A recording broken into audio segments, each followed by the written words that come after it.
Hello everyone, नमस्कार। हमारे YouTube channel में आपका हार्दिक स्वागत है। आज की वीडियो में हम जानेंगे साल 2023 में तुलसी विवाह कब किया जाएगा, तुलसी विवाह का शुभ मुहूर्त, पूजा विधि और व्रत कथा।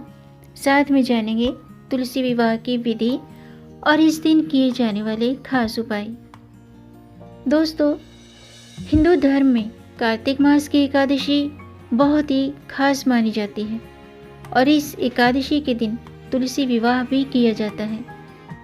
पंचांग के अनुसार हर साल कार्तिक माह के शुक्ल पक्ष की देव उठनी एकादशी द्वादशी के दिन तुलसी विवाह कराया जाता है।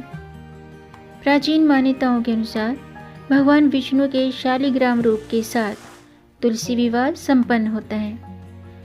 ऐसा माना जाता है कि देव उठनी एकादशी के दिन भगवान विष्णु क्षीर सागर में 4 महीने निद्रा में होते हैं, तो 4 माह की निद्रा के बाद जागते हैं। भगवान विष्णु को तुलसी सबसे प्रिय है, इसलिए कहते हैं कि जब भगवान निद्रा से जागते हैं तो सबसे पहली प्रार्थना वो तुलसी जी की ही सुनते हैं।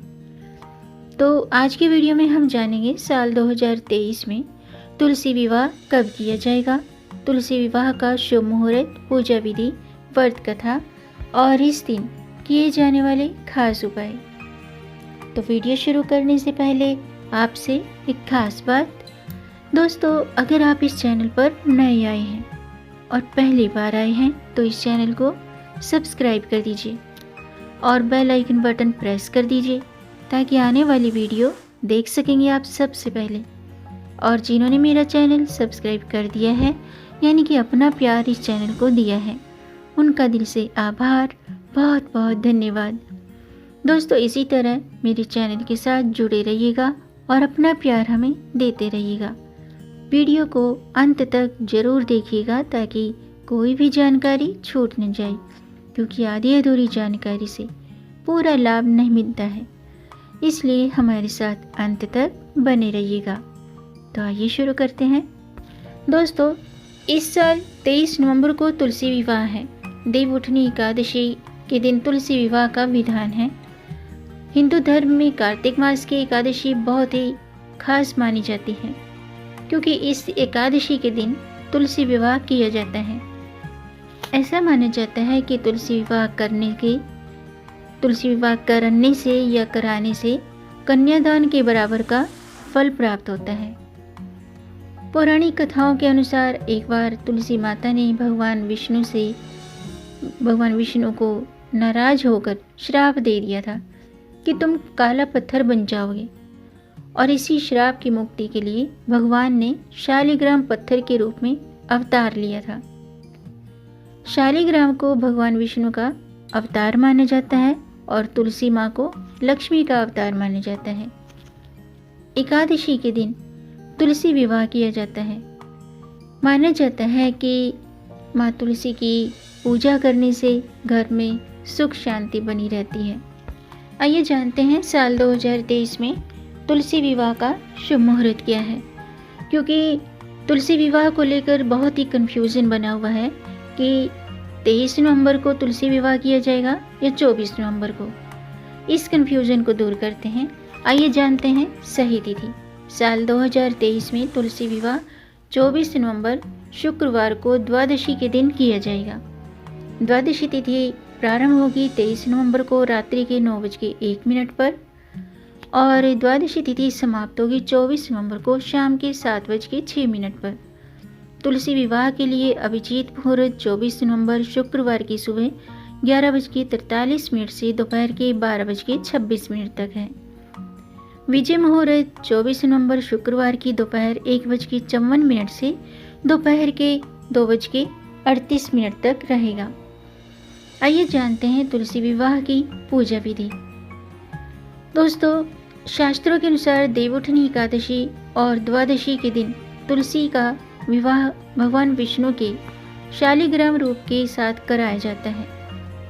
इस दिन प्रातःकाल सूर्योदय से पूर्व उठें, स्नान के बाद स्वच्छ और शुद्ध वस्त्र धारण करें। अब तुलसी के गमले पर गन्ने का मंडप सजाकर वहाँ पर कलश की स्थापना करें। इसके बाद तुलसी जी को लाल चुनरी उड़ाकर श्रृंगार की सभी सामग्री अर्पित करें। तुलसी के गमले के पास शुद्ध घी का दीपक जलाएं और तुलसी को रोली और शालिग्राम को चंदन का टीका लगाएं। अब हाथ में शालिग्राम जी को लेकर के तुलसी जी की 7 बार परिक्रमा करें। इसके बाद भगवान विष्णु और तुलसी जी की आरती उतारकर उन्हें भोग लगाएं। ऐसा माना जाता है कि इसी दिन भगवान विष्णु नींद से जागते हैं, जिसके बाद सभी तरह के शुभ और मांगलिक कार्यक्रमों की शुरुआत होती है। आइए जानते हैं कि तुलसी विवाह की मान्यता क्या है, इसकी इम्पोर्टेंस क्या है।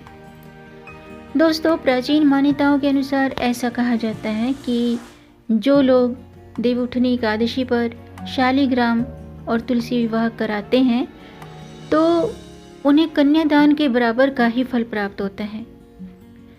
जिनके पास कन्या नहीं है, जिनके पास बेटियां नहीं होती हैं, तो वे तुलसी विवाह करा करके कन्यादान के बराबर का फल प्राप्त कर सकते हैं। शास्त्रों के अनुसार तुलसी विवाह के लिए कार्तिक शुक्ल पक्ष की एकादशी और द्वादशी दोनों ही तिथियां शुभ मानी जाती हैं। माना जाता है कि इस दिन यानी कि जिनके घर में बेटियां नहीं होती हैं उन्हें तुलसी विवाह कराने पर कन्यादान के बराबर का फल प्राप्त होता है। अब मैं तुलसी विवाह की व्रत कथा शुरू करती हूँ, आप भी ध्यान से सुनिएगा। प्राचीन कथा के अनुसार जलंधर नाम का एक राक्षस बहुत पराक्रमी था। उसकी वीरता का रहस्य उसकी पत्नी वृंदा की पतिव्रता धर्म था, क्योंकि उसकी जो पत्नी थी वृंदा वो पतिव्रता थी। इसी कारण वह विजय हुआ करता था। जलंधर के उद्दंडों से परेशान होकर देवता भगवान विष्णु के पास गए और रक्षा की प्रार्थना की। सभी की बात सुनकर भगवान विष्णु ने जलंधर की शक्ति को खत्म करने के लिए देवी वृंदा का पतिव्रत भंग करने का निश्चय किया और जलंधर का रूप धारण करके छल से वृंदा का सतीत्व नष्ट कर दिया था, जिसके प्रभाव से जलंधर देवताओं से परास्त हुआ था। जब वृंदा को भगवान श्री हरि के छल का पता चला तो वृंदा ने भगवान विष्णु को शिला हो जाने का श्राप दे दिया। भगवान विष्णु का पूरा शरीर पत्थर के समान होने लगा और सृष्टि का संतुलन बिगड़ने लगा। यह देखकर देवताओं ने वृंदा से प्रार्थना की कि वे अपना श्राप वापस ले लें। वृंदा ने अपना श्राप वापस ले लिया और जलंधर के साथ सती हो गई। जहाँ वृंदा सती हुई वहाँ तुलसी का पौधा उत्पन्न हुआ। तब भगवान विष्णु ने कहा कि वृंदा, तुम अपने सतीत्व के कारण मुझे प्रिय रहोगी और सदा मेरे साथ रहोगी।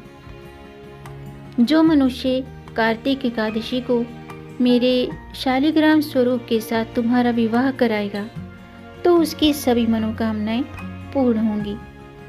ये थी तुलसी विवाह की व्रत कथा।